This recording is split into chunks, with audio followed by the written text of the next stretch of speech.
All Hit Radio.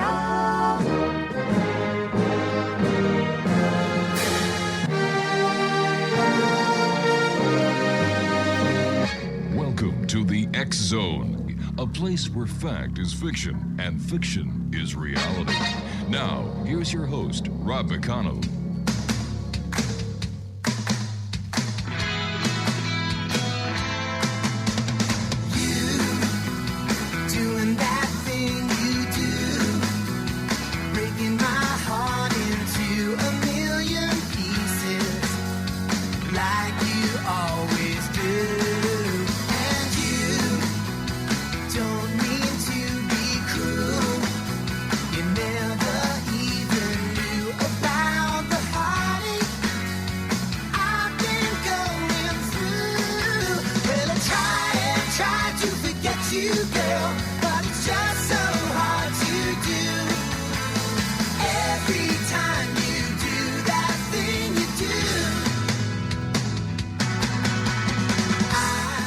Welcome back to the X-Zone, one and all. I am Rob McConnell, and for the next 2 hours, I'm your host and your guide as together we will cross the time-space continuum to this place that I call the X-Zone.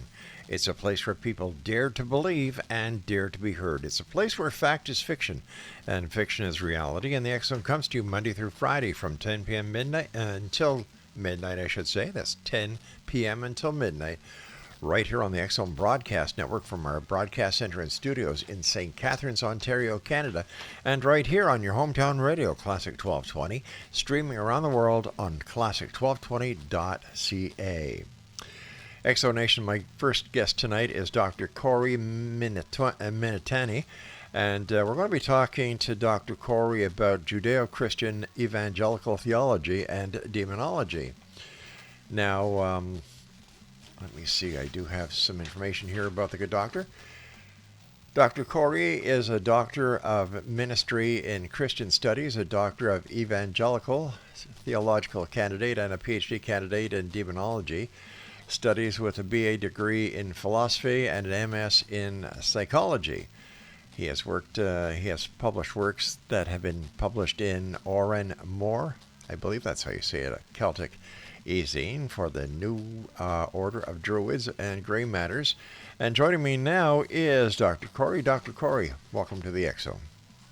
Well, thanks, Rob. Thanks for having me. Tell us a little bit more about yourself, sir. Well, I got into this strange thing when I was at Christian seminary, and one of the things that we have to do a lot of biblical research and things like that, but I always had this interest in a little bit of the occult, paranormal, and things like that. They really piqued my interest. But of course, if you don't know how seminary works, they're not going to tell you all the good stuff. Like you can't go in there to one of your professors and say, "Hey, what about ghosts? What about demons? Is there something about shadow people?" These are all subjects that are eschewed and taboo in the theological community. So I had to kind of sit there and venture out, and I, as you said before, I started with my degree in philosophy, and then worked into psychology, and it was very satisfying, but I wanted to learn more. And so I started to work on my ministry degree, and now I'm working on an exegetical theology, which is basically looking at the Christian scripture.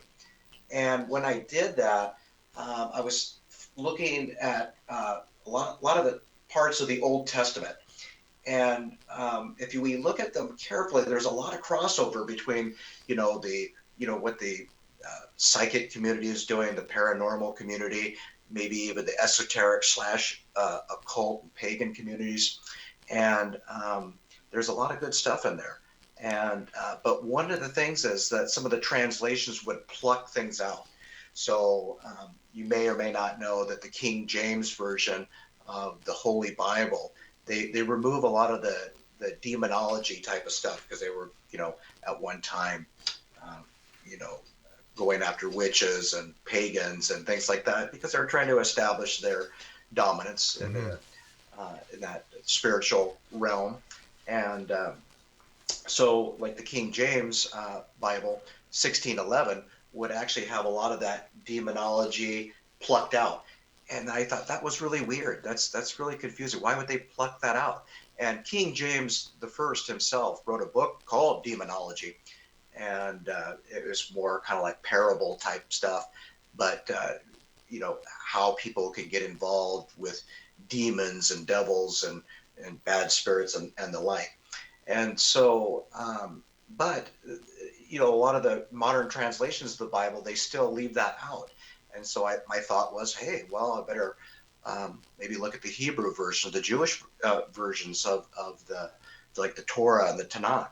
And you could, if you look at the English versions of those books, you also see that certain negative stuff has been pulled out, or they will add an apostrophe here, changing the meaning of a word, or this, that, the other, or they'll just gloss over the translation or mistranslate. But then when you look at the Hebrew version, you'll actually see that the words are still in there. Take, for example, there's one demon called Azazel. And in the book of Enoch, he is actually the origin of all sin. So he's the, when they say the devil made me do it, or we can blame it on the devil, that is him. And but when we cross-reference that to all these other Bibles, translation was Azazel has been stripped, and so that name has been stripped or misconstrued. Sometimes if you put an apostrophe in Azazel's name, it'll come up in Hebrew as wilderness. And so some of the English translations, the Protestant translations of the Bible, will put wilderness in there and not leave Azazel's name. Oddly, the Catholic Bibles will actually have that pretty much a straight translation. They'll leave Azazel's name in there. They will let people know that name belongs to a demon, but they won't go any further than that. But at least they're not extracting anything. So, and that is this journey for about 4 years of noticing things that are plucked out of the Bible or they're hidden, and I wanted to know why. And so that's how I got my start in all this, Rob. Prior to getting into the studies of the Bible and the Torah, prior to getting into the seminary, prior going to the Hollid, schools of learning, had you had any paranormal experience? Had you had an encounter? Anything? Or was this strictly something that you decided to do when you were going to the seminary and looking at what is available and what's not available? Well, that's a great question. It's been in stages. For example, I was never raised in any kind of religion whatsoever. No paranormal experiences whatsoever. But I did start to learn a little bit about energy, Rob, how to manipulate it in the martial arts. And it's still, even in the martial arts, I mean, they do a lot of breaking and doing, breaking things, this, that, and the other. But there are some esoteric arts that start manipulating energy. And we'll see those in arts, like Qigong or Tai Chi, and they'll kind of, and some of these energies are used in traditional Chinese medicine. And then from there, I kind of worked with, I started working with psionics because it was very similar to martial arts. They would just give you a list of instructions, do this, this, then this, and this is what's going to happen. And so nothing paranormal there either. Then I became a Reiki Master, and my teacher was like, okay, so we're going to introduce you to your Reiki spirit. And I'm like, what's a Reiki spirit? I don't see anything. Like, well, when you get attuned into Reiki, they give you a spirit that stays with you to help you, do your Reiki practice. I'm like, who is they? And they Exactly. So they was never, defined. I don't know what a Reiki spirit is, what it does. Is it going to follow me into the bathroom? Is it going to, question what I eat? I don't know. I didn't see anything. And I was asking but apparently my Reiki instructor, her name's Marie Manucheri out of Seattle at the time. She could see these things. She could actually see energy. like say if you waved your hand in the air, she could see like, oh, there's like a little trail of kind of energy or light to what she could see. And she was originally a nurse, and she was working in the terminal wards, and she was able to see this energy a lot more when people were dying. And so that was her paranormal experience. And as I progressed into the Bible study, more and more paranormal stuff started kind of attracting itself towards me. For example, I would see people, friends at some of the libraries that I would deal with, or, have some friends that worked as librarians and library clerks. And usually they're very perky people, very friendly people. And they would tell me that they were fighting with each other, or they were, or they were just feeling drained, or this or that. And then I would do what's called a psychic scan, and then I could see that there was something lodged onto their backside. And so that's kind of where I got started. And even my daughter has run into things where her corgi is becoming just crazed and tracing something in the room at 2:00 in the morning.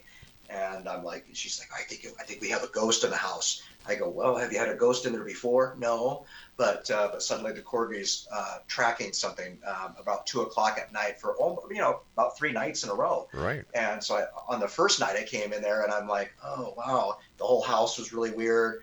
And I got this little checklist. I'm like, the only thing might be is probably a shadow person.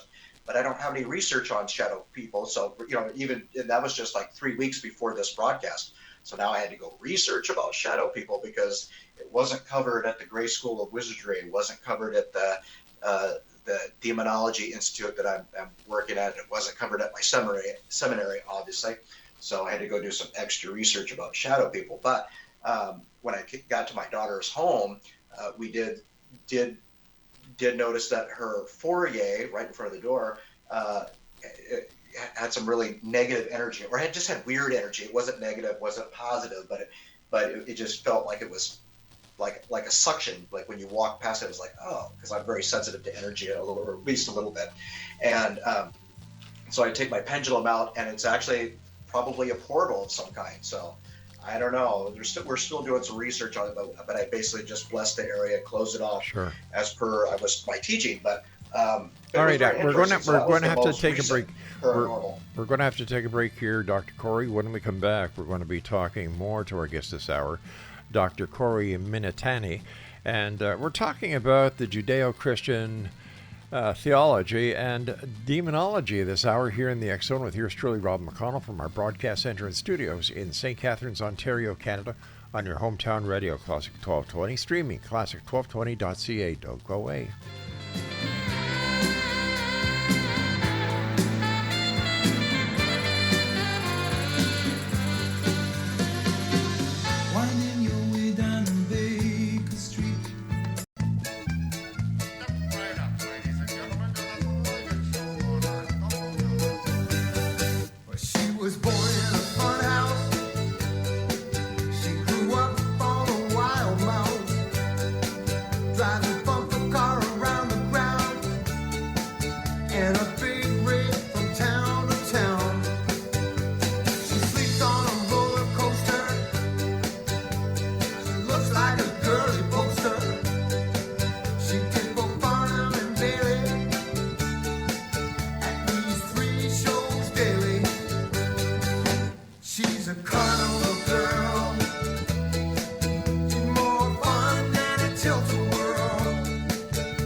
And welcome back, everyone.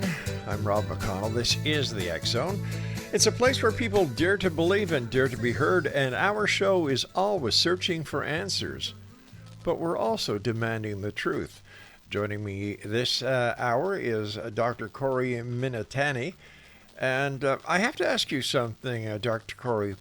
In the world that we are in right now, do we really need theological books? Do we really need religion? And Is it possible that it's religion that is holding us back instead of allowing us to go forward? Well, that's an excellent question and an excellent perspective. Uh, to the first question, do we need religious books? I say yes. Do we need religion? Possibly. Some people do better with religion than without. I don't think it's for everyone. Yeah. But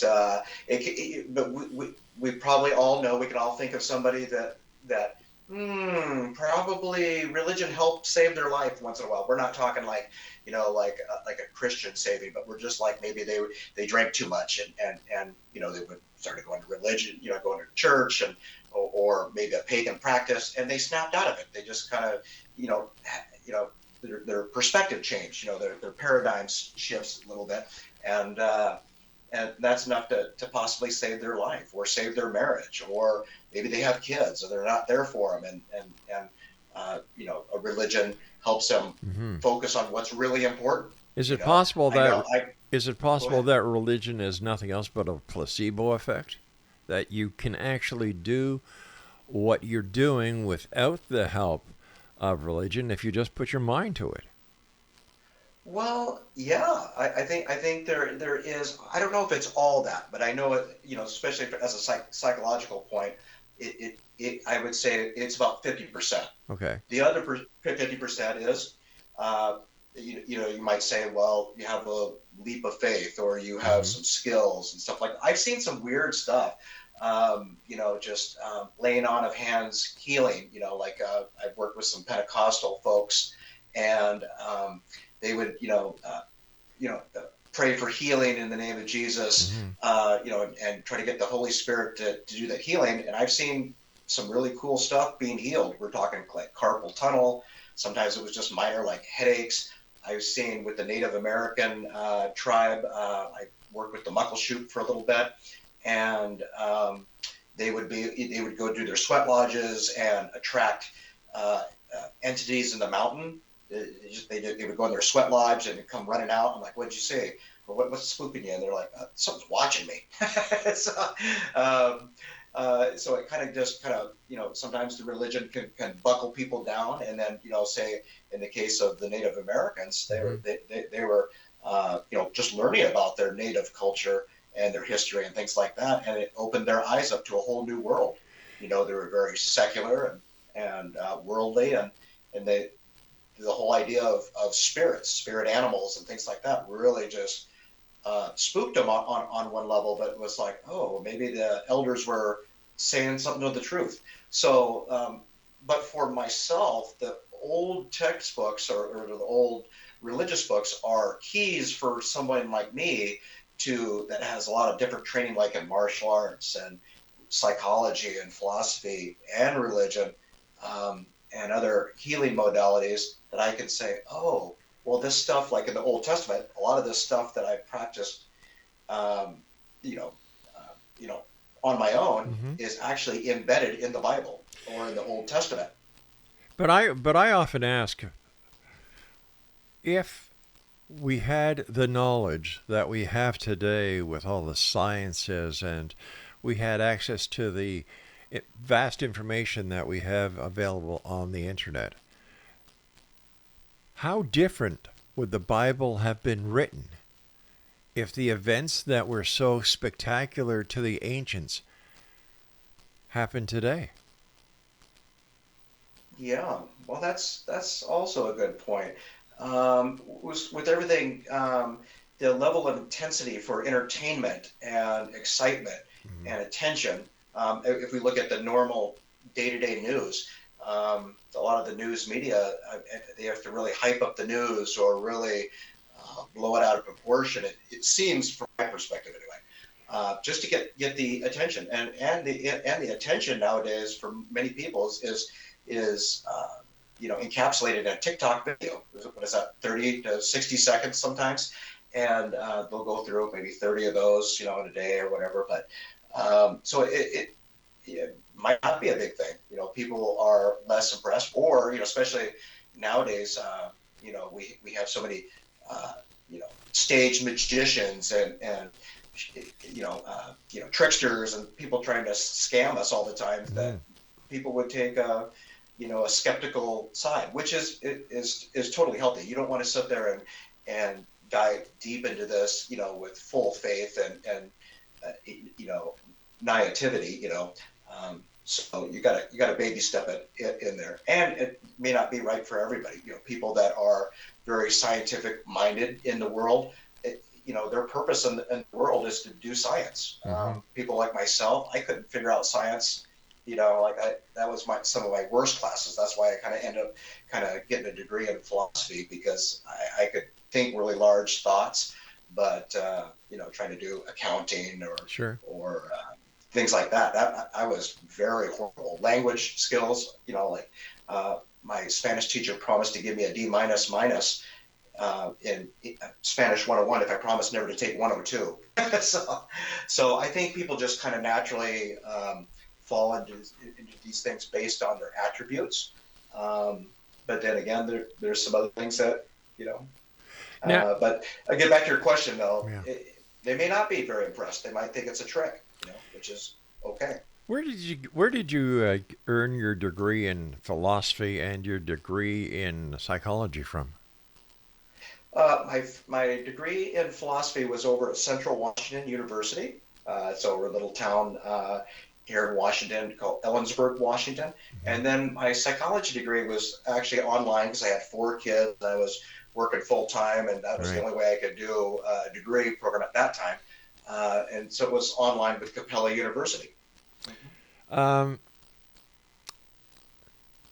The established religions and philosophies are noting that a great number of people are leaving their flock and going into the alternative religious philosophies and New Age movement societies, including Wicca, just to mention one.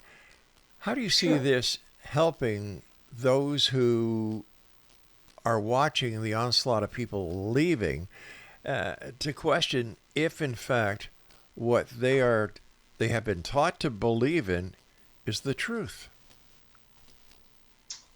Well,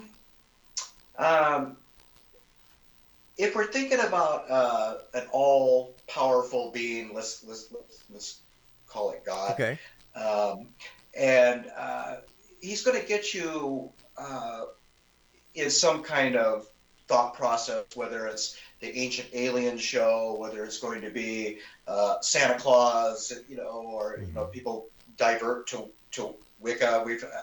From my hometown, we have some people that are getting into Norse religion because they might be disenfranchised from normal religions, or it's not lively enough, or they don't identify with it anymore. And I think that's the key. There's a lot of religions, when they first started off, they were on fire because they were making a difference in people's lives, and it wasn't about the money and how many people you had in the seats. You had a lot more quality. People could actually sit and talk with the spiritual leader and get some inside things. And I think when people are moving away from organized religion into these offshoots, let's call them offshoot philosophies and religions, it's because that portion of that personal connection, that personal mentorship, that identification of the little things you do for that offshoot is being recognized for the most part. I mean, if we go to a mega church, like you might see on TV, these televangelists, they've got 10,000 people in this seat.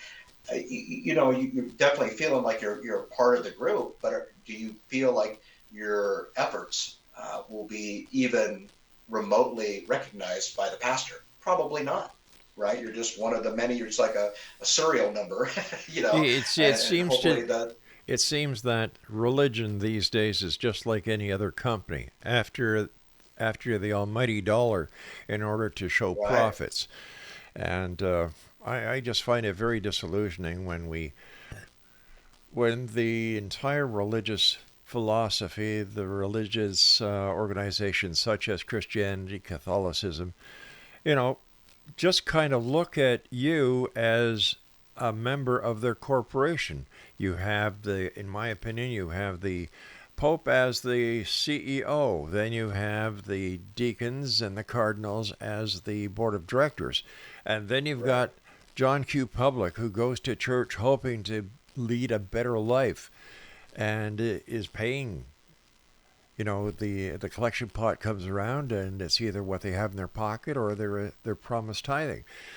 I think that it's time that we as a society take a good look at religion. And now we're seeing in the paranormal, there's a lot of people who are basing what they're doing on religion. For example, after we come back from this break, we're going to be talking about demons and what are demons, where did they come from, and much more. So please stand by, Dr. Corey at X-Zone Nation. This is the X-Zone. Dr. Corey Minatani is our special guest, and he is in Seattle, Washington. Unfortunately, we don't have a contact information for him, but he said that we can give we don't have a website address for him, but we can give out his email address, and it is cminatani21@gmail.com. The X-Zone, Monday through Friday from 10 p.m. Eastern until midnight. Where? Right here on the X-Zone Broadcast Network.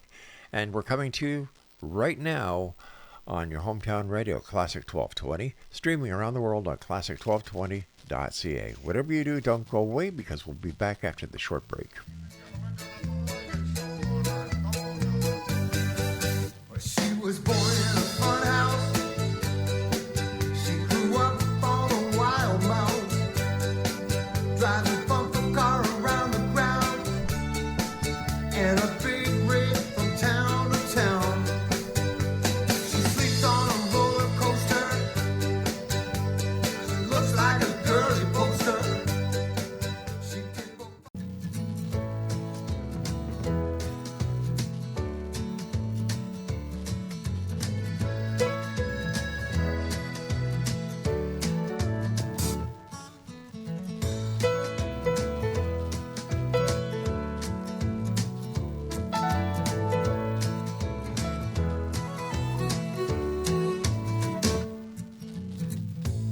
If I had $1,000,000, If I had $1,000,000, well, I'd buy you a house. I would buy you a house. And if I had $1,000,000, If I had $1,000,000, buy you furniture for your house. maybe a nice Chesterfield or an ottoman. And if I had $1,000,000, And welcome back, everyone.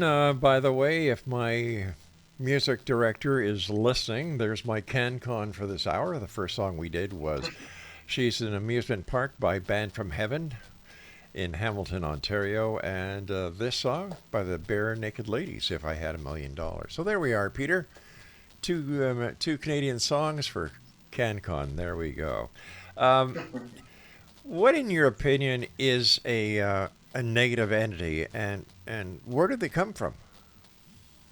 Well, a negative entity is the opposite of what we are. If we're living, we're having a heartbeat. We have some sort of a positive energy output, and a negative entity is something that is like a magnet. Drawn. It's polar opposites that connect. It's attracted to our life energy. So a negative energy, was. There's a whole lot of classifications which we can get into, but they're everywhere. They're kind of behind the scenes, as you will, just like ghosts or other kinds of paranormal phenomenon. But they're everywhere. They're just like germs and viruses around the world. They're everywhere. It's part of an ecosystem that we live in. Many people can be, they're very sensitive to that, can see the entities. Some cannot. So the less sensitive you are, the less you have to worry about them. But it does happen to these negative entities do stick to people, whether they like it or not. Once again, I'm going to play the devil's advocate here. is how do Okay. we know that these negative entities are in fact real and just not figments of certain people's imagination? Well, that's true. Most of the clients, just this year alone, I would do. Normally, I'd have my Reiki practice, and people would be like, I'm feeling bad, and feel depressed, or I'm angry, or whatever. And then I could just hit them with some Reiki, and that usually mostly works. But for some of these people, and like I said, I just fell into this by accident. I would just do a scan on them. I would just kind of imagine like a door screen, going down across their body, and just to see if I can remove any negative energy. Because some people, they just pick up. There's lots of little negative energy or perverse energy running around. Like say if you go to a seedy bar, you're gonna pick up a little bit of negative energy because it's not a good place. There's a lot of stuff going on in there, and you might bring it in your home. So there's that little bit of negative energy, that kind of thing. But these people, when I would do the scan, I'd scan their front, just like a doctor, like you might do an MRI or whatever. These people had no idea there was any negative entity on them. Mm-hmm. And then I was like, I'd scan the front, nothing. Then I'd scan the back, and it would stop. And then it took me a couple of weeks to figure out what the heck was going on. And then I did, of course, I see what's going on. There's something stuck to their back, and I had to do more, some research on that. And a lot of the psychic community, they have, books on psychic, attacks, psychic self-defense books, things like that. And in one book, specifically, Robert Bruce, he had an actual drawing of an entity that a negative entity just attached to somebody's back chakras. And then I got the idea like, oh, well, maybe that's what that is. And so then I started developing techniques with my practice, being able to pull these people off and then put them in like little spirit traps.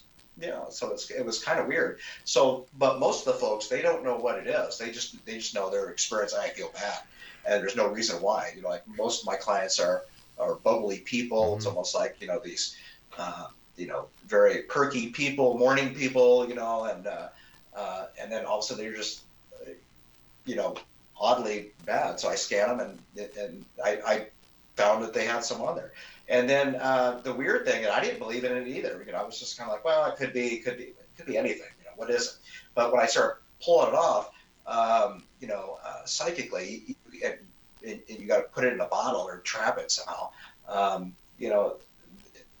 After weeks, the entity just stays in there, and it's trying to move, and you can feel the energy radiating out of the containment container. So. Yeah, but most of my clients, when I do that, they don't know, they don't see it. They just know they feel better. So, like I say, I'll start at 9 o'clock. Yeah. And then I'll say, okay, 9:15, whatever it was on your back, I pulled it off, and they're like, oh yeah, because like about 9:14, I was starting to feel okay.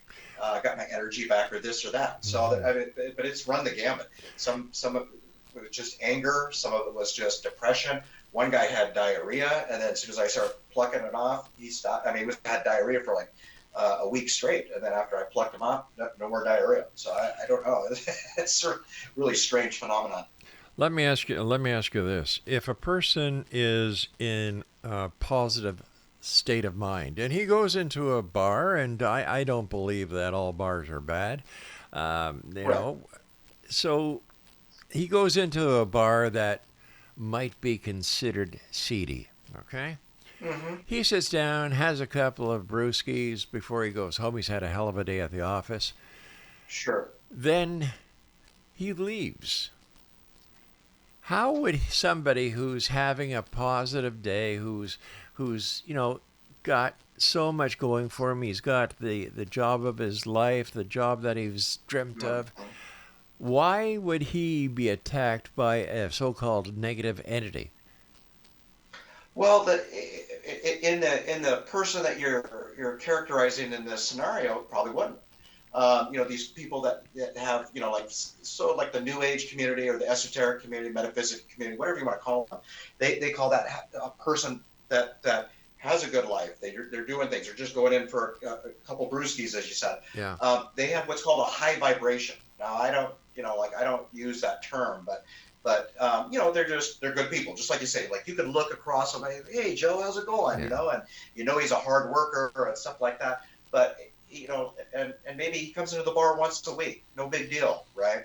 But let's say that same Joe, who's always a nice guy, never starts a fight, whatever, but he goes in and has his couple of beers. Some guy talks about something bad about American politics, or maybe disrespected the Toronto Blue Jays, and he's like, hey, what do you think you're doing? And he slugs the guy, and this, that. So, and you might say, hey, something's wrong with Joe. He never starts a fight. He never gets into these conversations. Or something going on. Maybe he had a bad day at work, and that's how it goes. But normally, if they're a high vibration type of person, they're not going to run into that. But if it's a continual thing, and you see that people with that maybe do drugs and stuff like that, so it starts small, and then okay, Joe's going to the bar now 2 or 3 times a week, maybe 4. Now he's not coming home at night, to go visit the wife. Wife's got stuff on the table waiting for him, and he didn't show up. He hasn't called,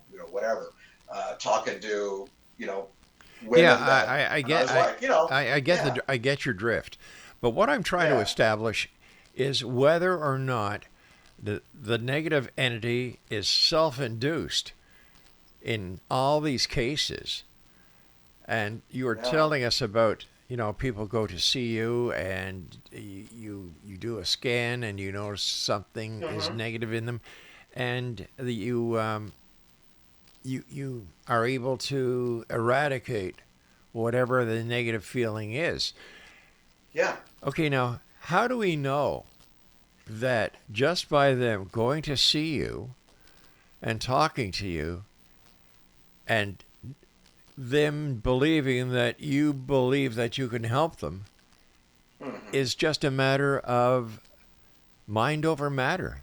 That just by being with somebody who believes them, is the cure. And once again, I look at the placebo effect. Right. How do you know the difference between something that is generated from within your client compared to an actual physical, demonic, or evil entity? Yeah, well, there's certain levels of entities. Let's call them. So, like when we talk about the demonic entity, that's usually reserved for somebody that's got some serious problems. We're talking, and then there's other entities that are not demonic, but they do drain your energy. Let's say. For any number of reasons. So this could manifest in nightmares. Like there's some entities that feed off of fear for whatever reason. So they scare the bejesus out of you while you're actually give you a nightmare. Or we had one client that would just, she was a bubbly person, never had any voices, in her brain, but she would be told to do certain things. So she had to actually manually in her mind think of another positive thought to counter this really strange thought that's coming into your head. So, but I always try to sit there. I never sit there and, beyond the scan, I just say, yeah, there's something going on. Maybe, what have you been doing this week that's been different? Oh, sometimes I'm doing tarot, I'm doing this. Now maybe try not doing that this week. And then we'll see what happens. So I always try to get their vibration to, up a little bit without my having to pluck anything off, without any kind of other interaction, because I can normally see that there's already some kind of outward manifestation, something's going on with them, but I'm not always inclined to sit there and, hey, you got some kind of demon or something on you, but because those are two different things. Demons will actually have to go through 3 different kinds of stages: infestation, oppression, and then finally possession. All right, let's Some of talk these about negative entities- let's talk about demons on the other side of this break. Okay. All right, Exonation, Dr. Corey Minatani is our guest. We're talking this hour about Judeo-Christian theology and demonology, and we're trying to get a better grasp on whether or not it is real because you believe it's real, or if it in fact is real because it is real. I don't understand how I could say that any other way. So we'll be back on the other side of this break as we continue here in the X Zone with yours truly, Rob McConnell, from our broadcast center and studios in St. Catharines, Ontario, Canada. And you're listening to us on your hometown radio, Classic 1220, streaming on classic1220.ca. We'll be back on the other side of this very short break. Don't go away.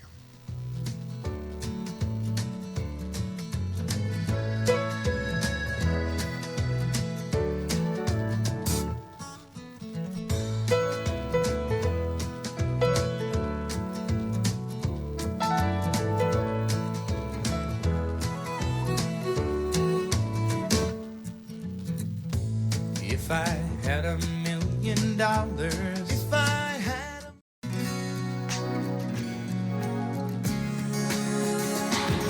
A new day, a new day. I was waiting for so long for a miracle to come. Everyone told me to be strong. Hold on and don't shed a tear. Through the darkness and good times, I knew I'd make it through. And the world thought I had it all, but I was waiting for you. And welcome back, everyone. This is the X Zone. And I must tell you about something that I'm going to find very interesting happening next week. Next week, as many of you know, is the first town hall meeting and debate between current President Joe Biden and past President Donald Trump. And last night I had on the show Stephen Bassett, and we were talking about the significance of the candidates talking about the UFO experience. Now, Steve was telling me, or trying to explain to me, how that if President Biden said anything about the UFO UAP scenario pertaining to disclosure, that it would be a blow for President Biden. And it would be something that President Trump would pick up very fast on and do his best to discredit the entire UFO scenario. Something that was brought up last night, and I had never heard this before, is that now members of the UFO community are claiming that these alleged visitors, who they claim to have been here for hundreds, if not thousands of years, are worried about the nuclear state of our countries. How the world is just a heartbeat away from nuclear annihilation. So it seems that the UFO community is looking for more believers, and now they're using, well, first of all, after MUFON, for example, they were using the New Age connection. Other people are using the Bigfoot connection. And now it seems that the nuclear threat is now becoming part of the UFO community. It's going to be an interesting topic, interesting conversation, and Kevin Randall and I will be having a special show that night to discuss what happened, if anything in fact did happen, and how it's going to play out in what many believe is the UFO exposure that will be brought forward within weeks, if not months. Now, these are the same people who have been telling us this for years. I've heard so many people say, well, disclosure is just around the corner, Rob. You know, you're going to see 2-3 months from now that disclosure will have happened. We will have disclosure brought to the public by President, whoever the president is at that time. Could be Biden or whoever wins on the other side. I've been hearing this story for 30 years now. So it's kind of hard to put any faith in anything anymore when it comes to ufology, because they're all over the board. So please bear with us when we have our show on Thursday and we discuss the findings of the debate itself. We won't go into any other aspect of the debate except the UFO phenomenon. Dr. Corey, what's your stand on UFOs? I like them. I don't know anything about them. I haven't been visited by any aliens, but I'm open to the possibility. Right. But yeah, I haven't had any UFO encounters. But I have my father, for example, is very into. Well, he's not really into UFOs, but he believes that humans were actually planted here on the earth. So that's his kind of religion, because he's very non-religious, organized religion, anti-organized religion. But he believes for years, as long as I've known him, all about this, aliens dropping us off and breeding us to be on the earth. So, and then when the ancient aliens show up, he's like, see, I told you. so that's how our family kind of deals with it. But we'll do this wait and see thing. All right, I'm excited. Let's get back to how do you get a demon or a entity off of a person? You said that you do the scan, you could see it on their back, and you you take it off. How do you do that?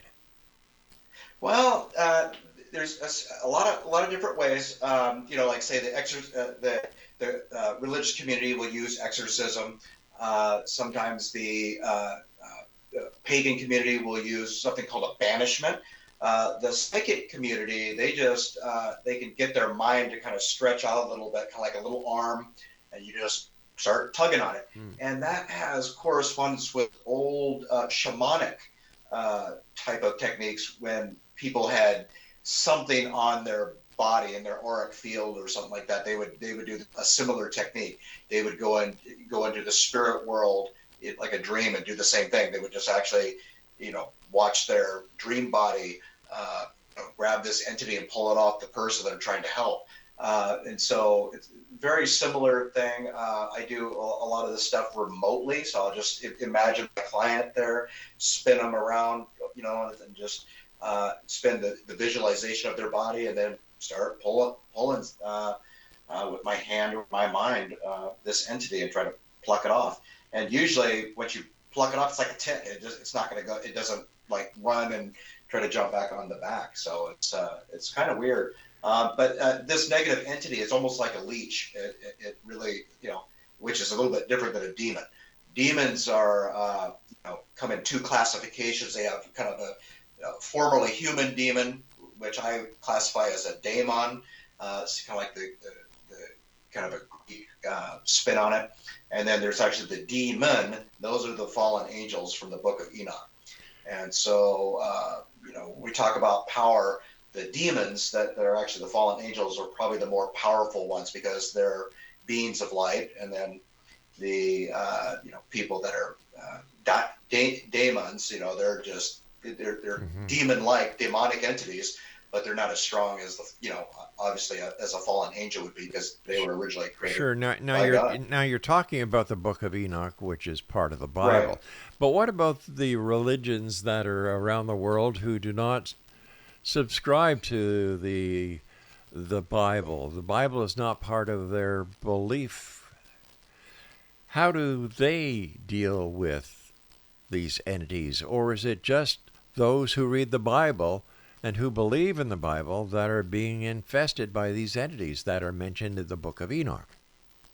Well, no, yeah. It seems like the angels specifically mentioned in the Book of Enoch do not, they're in the Middle East, they're in the European, Western nations, but like say that the Chinese, they've had Taoist magicians working, they have records going back 3,000, 4,000 years, pulling demons off the Native Americans from way back in their oral history. They have techniques doing that. So whatever these beings are, these negative entities, right. They've been around in different, very similar forms all around the world. But there does seem to be some kind of hierarchy, and those are usually attached to religion. We'll see these in India. We'll see these negative entities in Japan, India, North and South America, all over the place. Ukraine. Right. So they're all over the place. Let me ask you this. Yeah.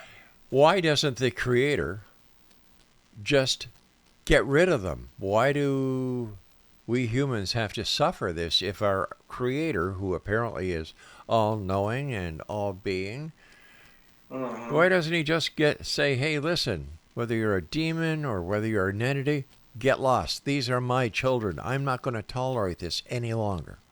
You're banished. Yeah. Bang. Well, it seems to be whatever religion that people prescribe to or have faith or begin to have some faith, right? Let's say somebody's being harassed by a demon, but they don't believe in that nonsense, blah, blah, blah, blah, blah. But they eventually break down because they're kind of on this oppression stage of being possessed by a demon. And so they're at their wits' end. So even if they're not Catholic, they might go to a Catholic priest and say, hey, I need some help. But it seems like because of the free will and people can do whatever they want, it seems like God's stepping back, kind of a laissez-faire, a hands-off approach, and waiting until the people that are suffering, as you say, go out and ask for the help. He's not going to sit there and seemingly just remove it just to remove it. People are going to have to go there and suffer enough to where they're like, all right, I've had enough, and maybe get one of these holy people to help. Sometimes it helps, sometimes it doesn't, but that's the key. That's one of the keys, as far as I know. And I've seen it work with the pagan community. You might have a Wiccan priest, and the entity goes away. You might have a psychic person or a shaman, Native American shaman. Zip, the kahunas in Hawaii, same thing. You finally break down and go see the kahuna, boop, it goes away. So I think there's this little bit that you have to kind of give a tip of the hat or a handshake. You have to kind of reach out a little bit. It's that reaching out which enables some of these folks to get some relief. And I think that's the big key. Wouldn't it be more beneficial for a person who believes they are suffering from any physical or any mental cause that is causing them to feel that they need help? Wouldn't it be better for them to go to see a trained medical professional? Absolutely. However, for example, like if you go over there and say, well, I'm hearing voices. Well, the psychiatrists and the psychologists, depending on which way you go, they will fill you full of drugs. So they'll try to medicate the problem. Some of my clients have been heavily medicated, and they're still having the problems. They're like, okay, well, my doctor said to take this, to reduce the schizophrenia or the voices, but but it's still going on. Hey, and then I have to ask, well, what are the voices saying? Corey, we've run out of time for tonight. I want to thank you very much for joining us. And Exo Nation, if you'd like to contact Dr. Corey, his email address is cminatani21@gmail.com. I'll be back on the other side of this break as we continue with hour number 2 of the X Zone tonight. And the X Zone is here Monday through Friday from 10 p.m. Eastern until midnight. And if you'd like to send us a question, if you'd like to propose a guest for the show, my email address is xzone@classic1220.ca. We'll be back on the other side of this break. Don't go away. For a miracle to come, everyone told